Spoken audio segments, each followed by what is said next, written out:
Wow, we're seeing great video on the Seiko Alpinist, but can we see the state of the collection? Love your new Rolex, great unboxing, but can we see the state of the collection? Wow, there are interesting points about the wait list. Can we see the state of the collection? Where do we go and see the state of the collection? Well, finally I have an answer for you guys. It's right now.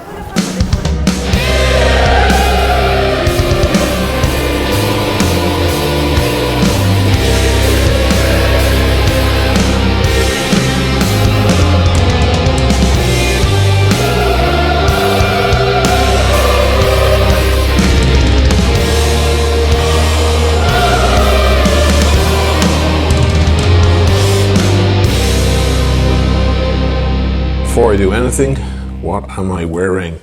I'm not wearing a thing, of course. I've got to try on all these watches. You know how long this is going to take me to get through everything? Oh God. A couple of disclaimers here. First of all, this isn't everything. I just didn't feel comfortable. I went to the bank and picked up a bunch of stuff, but like some of them are duplicates, like the two Sea Dwellers. You don't need to see both of those, and a few other subs and so on. There's other pieces that I left behind. I forgot to bring the Explorer, so that's still there. I just figured I'd show you, like, I suppose the core, the bulk of the stuff. Second of all, I'm gonna move. I didn't know which way to do it, and I know some of you prefer some of these watches over the others, so I figured the simplest way to do it is to start on the cheapest stuff, price-wise. Just go dollar value, that's it. That's the simplest way of doing it. That doesn't mean that the ones at the end are better watches. They're just more expensive on the market, that's all.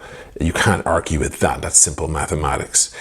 Whether you think they're worth it or not is a totally different thing, that's up to you. Just to keep from anyone thinking there's a certain preference or whatnot. There's nothing like that. I have some nice wines here I want to show you guys.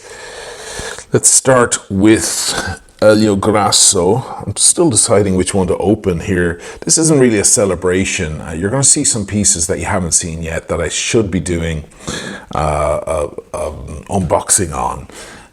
But I figured I better throw them in. They're part of the collection, so I'll throw them in. So you're going to get a sneak peek at some stuff that you haven't seen at all. Some other pieces that I've kept completely hidden up until now. But I figured I better drink something. This is going to be a long video, and there's a lot to say. So here's an Elio Grasso Barolo. This is a very famous Barolo maker. And from, of course, the Langhe region. Barolo, of course, is based on Nebbiolo. There's a viewer of the channel who was asking me earlier on, is Nebbiolo, you know, anything like Barolo? I'm like, yes, it is. Nebbiolo is the same as Barolo. It's the same grape. It's the same varietal. It's just that Barolo, what they do is they strip it down to the very best berries, the best bunches. They remove all the others and make Nebbiolo out of those, and they leave the last two best to cultivate, and then they actually work on them for 3 years, and that it becomes Barolo. So here in Italy, it's funny because you can find Nebbiolos that taste every bit as good as a Barolo. But you'll spend way less. So if you don't want to spend big money, you want a Barolo kind of wine, and you don't really have the budget for it, or maybe you're having guests over for dinner and it means you have to buy 5 or 6 bottles, and getting 5 or 6 Barolo is just too much money. Go for Nebbiolo. Maybe get 1 Barolo for yourself and your wife and just pour it for you pair, and that's what I always do, because quite often I have company who don't know anything about wine, and sometimes they even don't like the good wine. They kind of taste it and go, oh, that's not really my thing. I'm like, well, thank God, because you've got $500 in your glass. Hand it over. So you can get like 1 bottle of Barolo and then the rest in Nebbiolos. All the makers, like Elio Grasso has a Nebbiolo, Barbera, Barbesco, Borgogno have them too, and you don't have to spend as much money, and it's going to be a similar thing. Next up, I've got this is Sociando Mallet. This is a mise en bouteillette au chateau, which is from Au Médoc. the Medoc region, which is the largest wine producing region in Bordeaux. This is a solid one. Medocs are considered pretty standard, nothing special in Medoc particularly. You want to get into Pomerol, Pauillac, the Fronsac area, Saint-Emilion, etc. if you want, and then Burgundy, of course, if you want to step over into that world. But this is 2005 vintage, so I got kind of excited when I saw that because it's a very special vintage.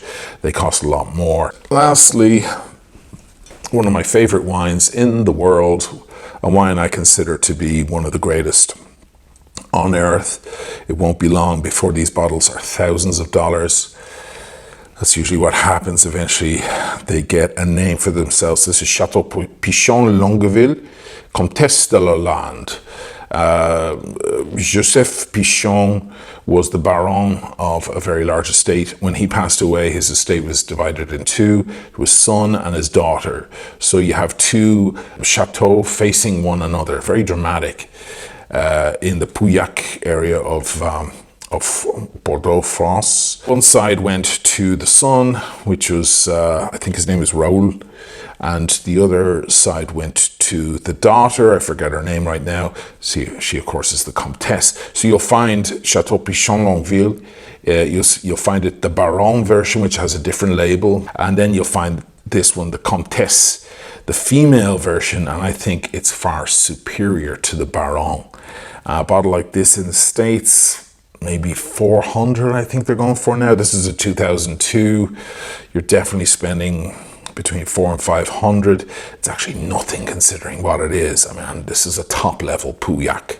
So what I'm going to do is open this 2005 Sociando Mallet. I've actually never had a Sociando Mallet. I've heard a lot about their wines. And I'm just going to let it breathe while I open these ones. And then when I get to the heavy hitters, the bottle should be well ready by then. Guys, I can't believe you made me do this stuff. I don't know how many times I've been asked, when's the state of the collection?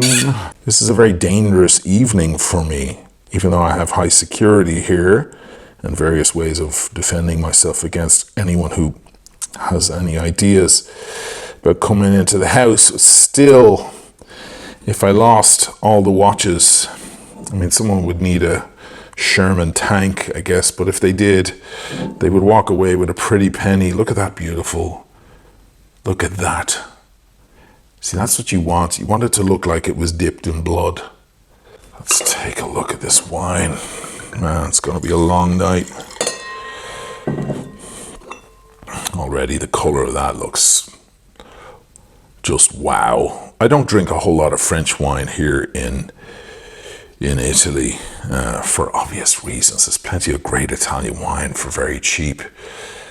When I'm back in New York, it's pretty much all French and Spanish, actually. I don't even bother with Italian wine over there. I have a theory that the Italians export their worst wine. This is going to be big and fruity, guys. Let me have a sniff. Yeah, I mean, that's what you want out of Medoc. You have a lot of big fruit, deep blackcurrant, cedar, tobacco, a little bit of espresso. And then you have the minerality. Yeah, you have that stone, wet stone by a river, and a little bit of lead pencil. Yeah, it's almost like a sharp pencil case smell. You remember that smell out of your pencil case when you were going to school, when you were a kid? That kind of thing. That's minerality, a very controversial term in viticulture. Anyway, this is going to be beautiful. I'll have a little taste and then I'll set it aside, because if I start drinking now, by the time I get to these watches, I'll be slurring my speech and you'll all have a good laugh at my expense. So I'm just leaving, I just poured a glass to let it breathe and also to create some surface space here. If you don't want to put it into a decanter and let it breathe, you can let it breathe in the bottle, but it's not enough just to open the bottle, because if the wine is up here, a little bit up the neck, it's hardly getting enough oxygen right there. You need some surface space. That's why decanters have that big, wide bottom on them, so there's plenty of surface where the oxygen can, you know, wake up the wine. But if you want to leave it in the bottle, then just pour a glass out, maybe a healthy glass out. You can always, you know, tip a little into a friend's glass for the first glass, but it's enough to get the oxygen on and then leave some surface here exposed. You see now the oxygen can actually get in and it can begin to breathe. So I'm going to let that do that for a bit. Let's look at some watches. I never use this box, guys. This is a cheap thing. I know everybody's going to ask me, what is that box? It's a cheap thing I got on Amazon way back. I almost never use it, to be honest. Top left. This is a recent addition. If any of you guys have seen a recent video where I unboxed a couple of G-Shocks I got as gifts from some fellow YouTubers. I was not aware, I'd heard the term before, but I didn't realize that was for this watch. This is the Casio G-Shock. I assume they call it that because it looks like a royal oak in its shape. I might be wrong, but that's my best guess. I still know nothing about G-Shocks. I like this though. This one is really cool and stealthy, and it has a kind of a darkness to it. It's really, really nice. There's another one right here, which takes a little bit more to be desired, I think. I'm not sure of the price of this one. I know this one is 99 bucks, which if you ask me is an absolute deal. Like, it's a very cool watch. It's got a lot of great features. I still don't even know how to set the time.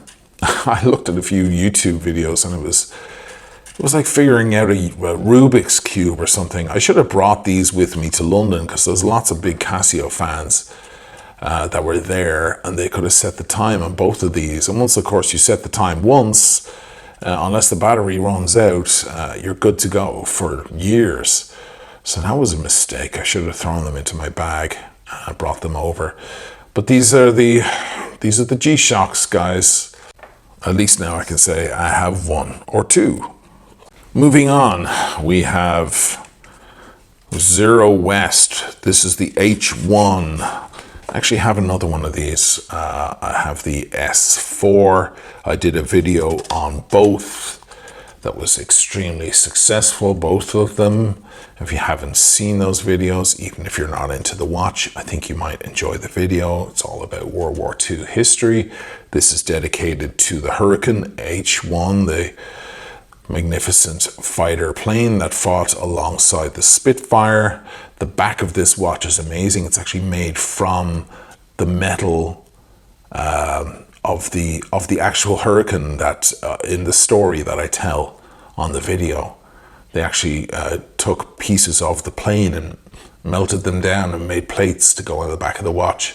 So if you care about World War II history and all of that, this is really a cool thing. It's got the dial that looks like a turn slip indicator.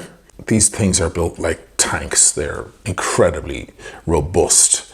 This is one of the best crowns I've ever seen on a watch. Extremely easy to manipulate and control, and then pushes back in and winds back in. It's just super, super solid. And it's modeled on a fire button from a Spitfire or Hurricane from the flight yoke. Very cool. This watch is like 2,500 in sterling, so that's over 3,000 bucks. So I guess we've shot up in price significantly here, but it is a micro brand, so I figured I'd keep it early in the video. They're now doing rubber straps. They hand build all this stuff themselves. The only thing that's not in-house is the movement. It's an ETA 2824, if I'm not mistaken. I can't remember. Anyway, solid movement, fantastic stuff. Tanks. This, here we go. I can hear the cheers from here. This is the Seiko King Turtle. I made a big video on this one, guys. World's best watch. The grenade dial on this, the green with that waffle, looks like a hand grenade, doesn't it? It's amazing. King Turtle as opposed to Turtle, because now they've updated some details. They've replaced the mineral crystal with sapphire crystal and the bezel with a ceramic bezel, just to bring it into that expensive looking world there. It's got the cushion case, which I absolutely love. I don't know why lots of other watch brands don't use that design, and this amazing silicone strap. And the widescreen Cyclops, of course, lots of people have an issue with that. I don't at all. I love a Cyclops. I can read the date and the day of the week. That's fantastic. Amazing loom on this thing and everything. And you gotta love the green. Let me put it on the wrist real quick. The keeper is not my favorite thing. I'm not a big fan of keepers. It's a little bit loud, a bit much, but okay. I can live with it. At least it's only one. I'm not a big fan of keepers, so when I find two on a watch, I quite often, if they're made of rubber or leather, I quite often snip them, just cut them off with a scissors. One keeper is enough for me. What do you think of that? Come on. Like, yeah. The only thing this watch can't do is go to a wedding or an event or, you know, something like that. It's not dressy. But for absolutely everything else, it's amazing. And it's got that cushion case, so you can like lean down against something and it won't cut into the back of your hand and stuff. I adore this watch. Never ever selling it. Okay, next in line is this. This is a custom Seiko. Usman Malik sent me 4 of them. Many months ago, actually, I was supposed to make a video on these. There's 3 of them here I want to show you very briefly. And poor Usman has been waiting. It's customseikowatches.com, Custom Seiko Watches 1 on Instagram. I'll leave the information here on the screen and down below. Poor guy's been very patient with me. He's actually lost his patience a couple of times, to be quite honest with you. And I don't really blame him. I've been held back a lot on the channel. I want to make a cool video about these. These are Seiko mods. So he takes a Seiko 5 watch and beefs it up, pimps it out, adds, you know, new crystal, puts on a new bezel, maybe a new dial, depending, and then gets these gorgeous straps and puts them on. These straps are incredibly solid. This is the most solid rubber strap I've ever felt on a watch. There is no play whatsoever at all there. That's amazing. And great stuff. It's kind of modeled on a Yachtmaster, this one, right? With the red hand and the blue dial and that Yachtmaster looking bezel. Usman offered to leave one with me for free for making the video of all 4, which I still haven't done yet. So I think at this point I need to buy all of these from him. But this is my favorite one out of the lot. It's got a Pepsi look, except that red is a kind of a toffee brown, if you can see that. Really, really nice. And extremely legible, which I love. It's not always a given with certain watches. You'd be surprised how hard it is just to read the time sometimes. It's kind of a oxymoron, but it's true that it does happen. And I love these strap code Jubilee bracelets. He puts some of these watches on. Amazing. There was a conversation recently came up there with Spencer Dreyer from BQ Watches there in London. I was on a live stream with him and we were talking about them putting the Sky Dweller onto a Jubilee, and we agreed that the Jubilee might be a little brittle, might be a little weak and small. They need a more muscular version, and this might be it. Strapcode are already doing it. This is 22 millimeters across. It's just a big, beefy Jubilee. Later I can compare it to a Rolex Jubilee just so you see the difference. But it's kind of powerful and masculine. Jubilees can be quite often very dressy and almost feminine. Nothing wrong with that, but it can be an issue if you have a big chunky wrist. And the last one of Usman's that I'm going to show you is this one. Isn't this pretty? I considered keeping this one. Of course, now I'm going to have to keep them all because he's a little peeved that I haven't finished the video yet. But doesn't this look like a rose gold root beer? It's got that root beer color going on, except it's got the black band that almost looks like an oyster flex. Again, what he does here is he takes a Seiko 5 and he manipulates it. He reinvents it. There's a lot of modders out there. I believe some are better than others. Usman's got to be one of the best out there. CustomSeikoWatches.com. Next one up is a Seiko 5. This is just a regular one. It's not modded. This is one that's available on the market. It looks like an SKX, but it's not.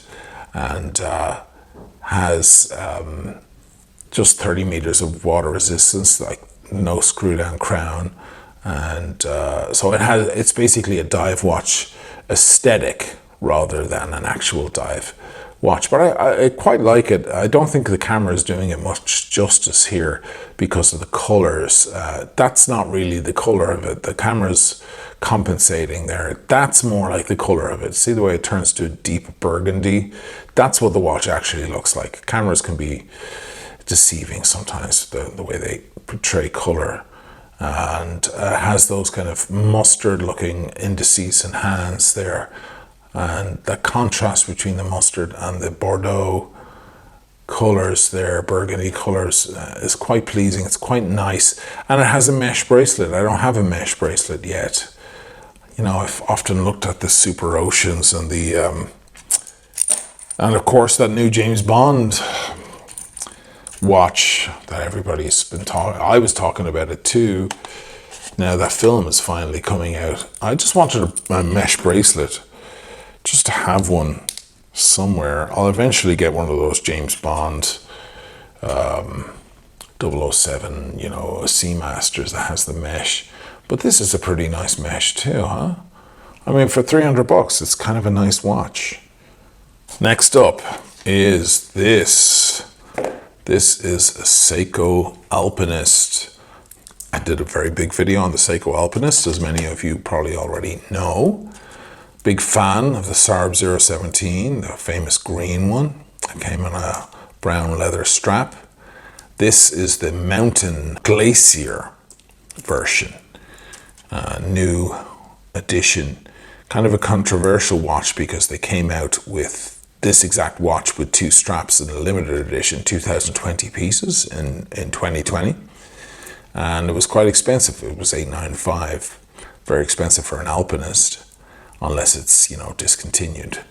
And then they came out with this one this year, 2021, on a bracelet for less money.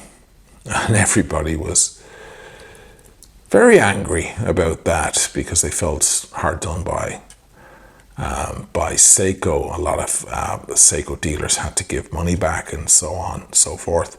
Look at the dial on this thing. Isn't it amazing? It's a sunburst kind of steely blue, icy blue, the Mountain Glacier. I just love it. This one is not limited, but it is Europe release only.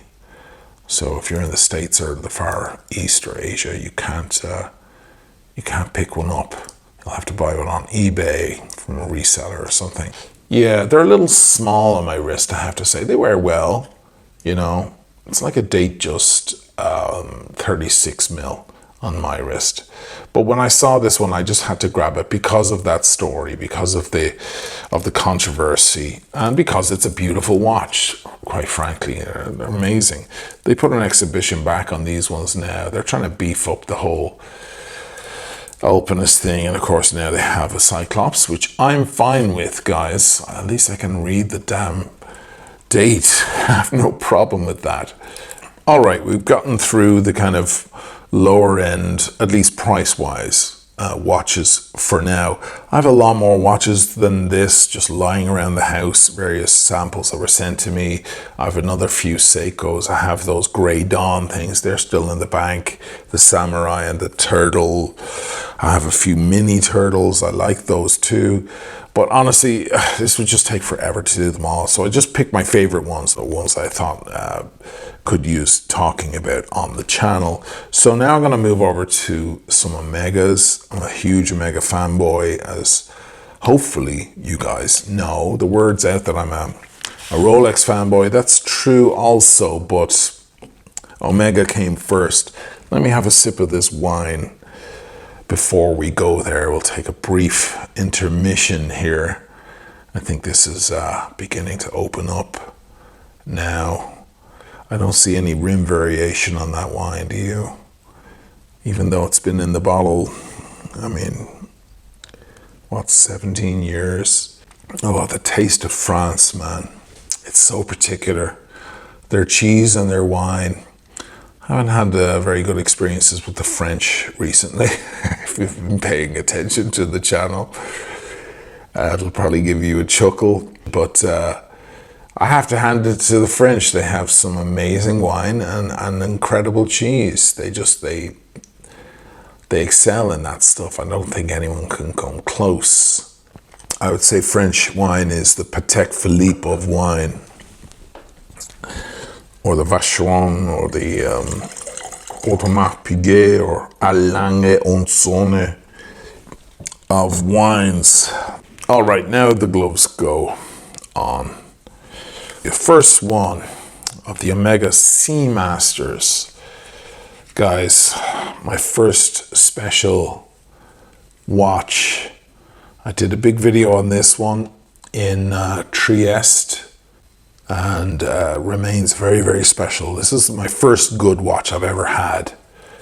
It cost me $1,500 on eBay, and it was the beginning of a very long journey of what's turned into kind of madness at this point. 1109 movement, which was used for a very short spell before they replaced it with the 1120. So this has the 1109, making it even rarer and more special. Great watch. I bought it. I have to be honest with you guys. The whole Bond thing, I love it. I just love it. You know, be it Pierce Brosnan or Daniel Craig, Casino Royale, maybe the greatest Bond movie ever made. Just, I love that whole thing. And I love that a dive watch, a metal watch, a steel watch like this can also be dressy. Those scenes where he's in the casino gambling and he has a beautiful suit on, a gorgeous shirt, and this thing peeking out from under. The criticisms of this watch, of course, is the fact that it has the skeleton hands. They responded with the next models that I'm going to show you. It has that amazing wave dial, spectacular. I've had the new one. They increased the size of the watch, the diameter, from 41 to 42, and just made everything a little bulkier. It's a thicker watch. It doesn't have the sexiness of this, I don't think. I think it's a little cartoonish, that watch. It's a very nice watch. It's a great watch. But I think that these have a lot more charm. They're a lot more adult than the new ones. I had that watch for a couple of months and I sold it on because this thing next to it just laughed at it. It just was a way more mature looking watch, especially things like the helium escape valve, the much maligned valve there. It's tucked in a certain way on these watches. A lot of people don't like it. On the new ones, it's like huge. It's very, very obvious. Whereas here, it's a little bit more hidden in there, like tucked in between the lug and the curve of the side of the watch there and the bezel. So it's just, everything about it is just classy. Also, the new wave on the new dials, I don't like. It's laser etched. Yeah. Give me a break. This thing is done by hand. No two dials are quite the same. I just love that. And I love the clasp on these watches. This one, as you can see, is high polish. That means it's been polished. These are supposed to be matte. You'll see a matte one in just a moment. But it's been polished to a high shine, and it actually looks good anyway. But I love the way that it's no thicker than the rest of the bracelet, and I love these bracelets. I mean, some people find these ugly.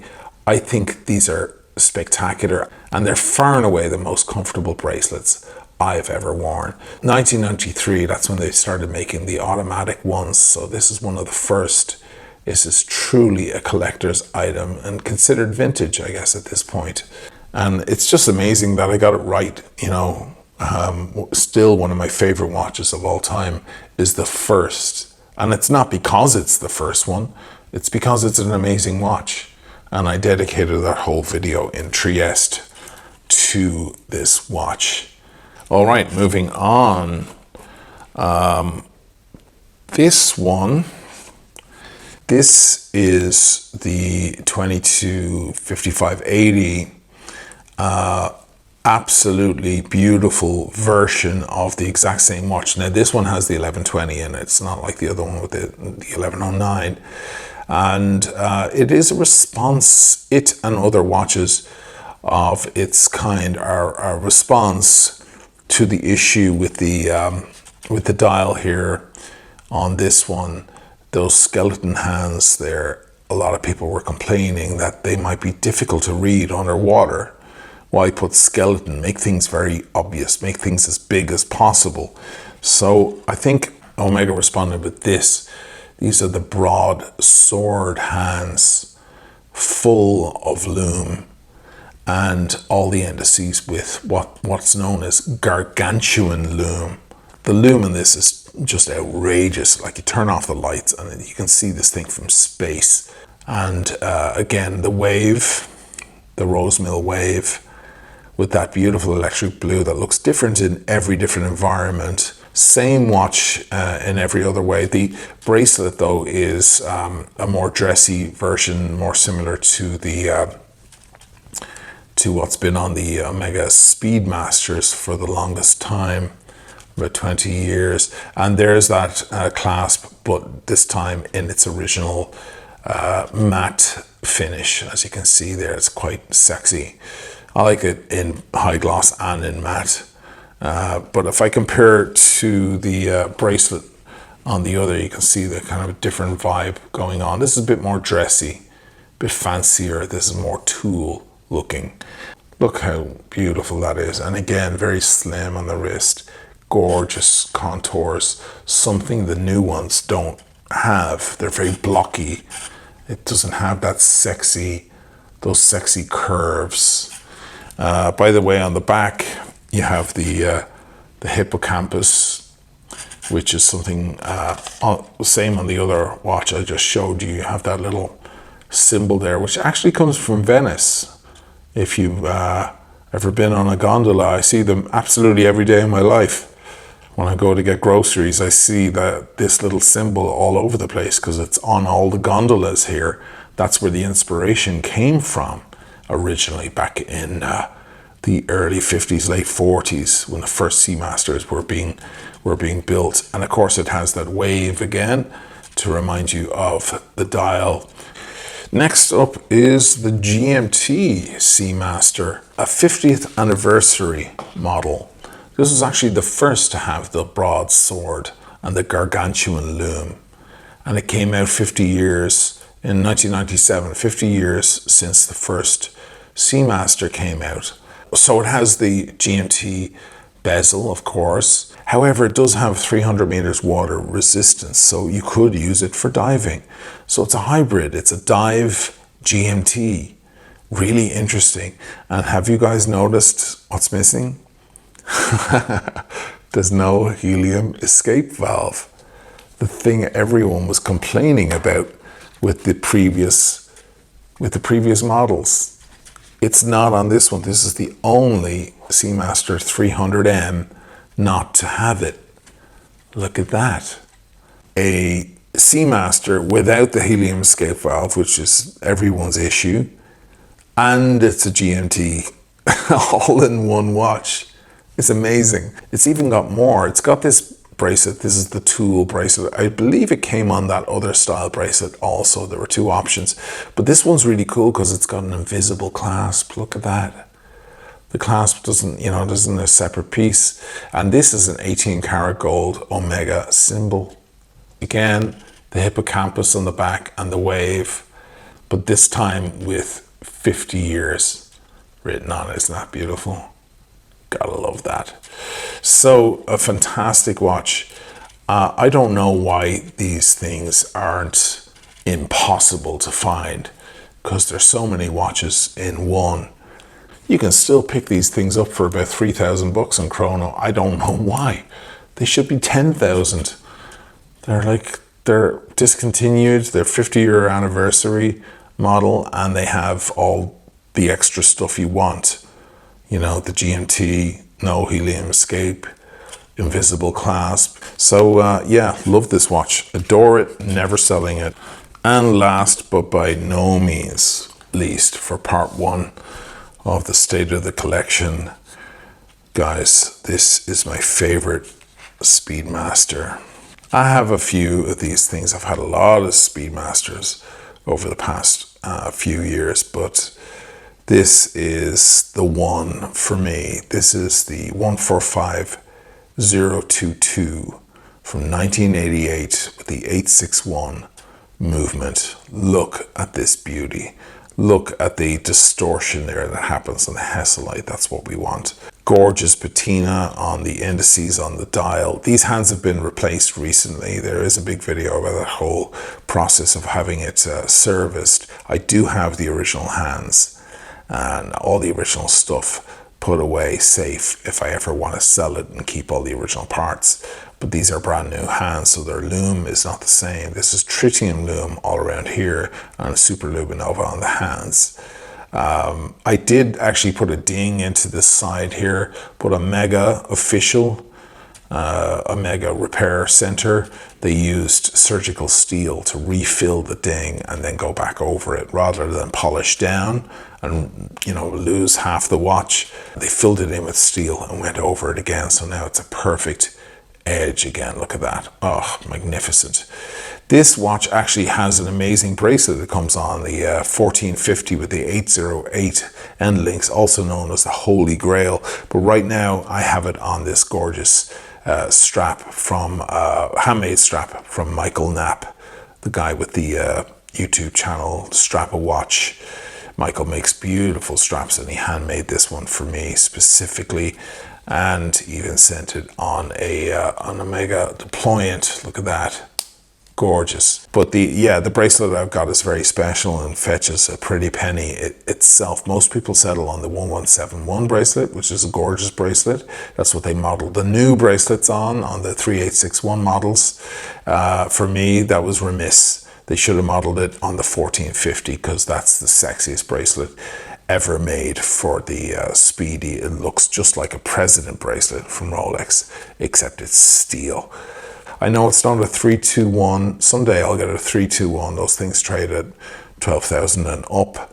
Hard to find one in good condition. This is an 861. It did go to space, the 861, but it didn't go to the moon like the 321 did. But really impressive watch.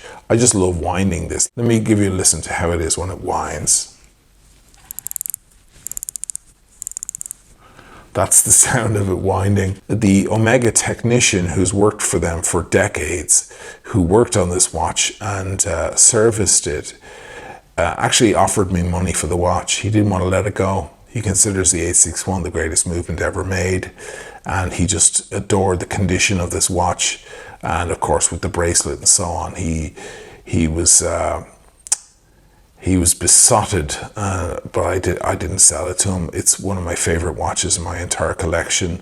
I'm a big Omega fanboy, and we've all got to have a gorgeous Speedy. I do have the newer one, the 3150, or what's the reference on it? I can't even remember. The one from the late noughties, great watch as well. Not as interesting looking as this watch. Just doesn't have the certain details. This has the long S, the long R. It's got that tritium dial. You know, the whole thing. It's just, it's sexy, man. It's just beautiful, very rare. And I have the extraction from Omega. Was signed by Reynold Eichelman in pencil. The whole thing from the archives on this watch. I have the original cards, the additional links for the bracelet, and it's one of my prized possessions in my collection, and it looks great on me. I love Speedies. I like the 44 mils as well. This of course is 42, but this just sings. I mean, if I was only left with one watch and it was this, I wouldn't have much to complain about. And with that, let's end part one of the state of the collection. I can now have a little sip of wine before I move over to all the big heavy hitters here. It's not all Rolex, but it is very Rolex heavy, just in case that you have an issue with that. But there are some other beautiful pieces in here too. I'll leave a link to part 2 right here. You can click on. See you guys over there.